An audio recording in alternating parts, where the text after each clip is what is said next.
బియ్యా ఎట్లారో బియ్యా ఇది రోడారా అయ్యా ఏమి ఏతురా బియ్యా అరే ఒక్క దగ్గర కాదురా అయ్యా ఈ తాండకోయ రోడ్డు ఏడవికిన గిట్లే మోపోయింది అలి మొండ మోసెండలా కూర్చోను ఏమి రయ్యా కాంట్రాక్టరు ఏం బతుకురయ్యా పైసల కోసం గడ్డి తింటావురా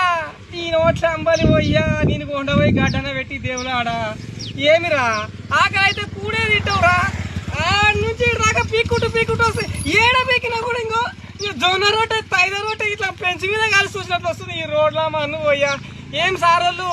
మేము ఎవరి మీద గుస్స చేస్తలేమే కొద్దిగా నాణ్యతకు తెలివద కాలు ఇవ్వకుండా కొద్దిగా చేయండి మీకు పుణ్యం ఉంటుంది 40 ఏళ్ళ సంధి బురద రోడ్డు మీద మట్టి రోడ్డు మీద నడుస్తున్నాడ తాండోళ్ళు మీరేమో ఇట్లాంటి రోడ్ వేయబడుతుంది మరి ఎవరికి పైసలు ఇచ్చి ఎవరిని కొంప పెద్దగా చేయాలని ఇంత గ్రామ పంచాయతీలో పొట్ట కొడుతున్నావు సారు ప్రజలు ట్యాక్స్ కట్టిందే కదా సారు ఇండ్లకి ఎవరు ఇస్తలేరుగా ఊకేనే మా ఎమ్మెల్యే అనిరుద్ధ్ సార్ అయితే మంచిగానే ఏమంటుండు మరి కాంట్రాక్టర్కి ఏంతో పూర్వంగా ముట్టిందో మరి ప్రభుత్వ అధికారులు సర్దికాలు ఇట్లా వండుకునేమో తెలియదు కానీ 4-5 రోజులకెళ్ళి ఫేస్బుక్లో యూట్యూబ్లో ట్విట్టర్లో గాయ తిరుగుతుంది వీడియోలు గది చెక్ చేద్దామని గీడ దాకా వచ్చి చూసేస్తే నా కళ్ళు బైర్లు కానీ గిర్రా గిర్రా గిర్రా తిరిగిందయ్యో బుర్ర గట్లా ఏర్పడ్డది ఈ నోట్ల అంబలు వాడ ఏంద్ర అయ్యా నువ్వు వేసిన రోడ్డు గిట్లా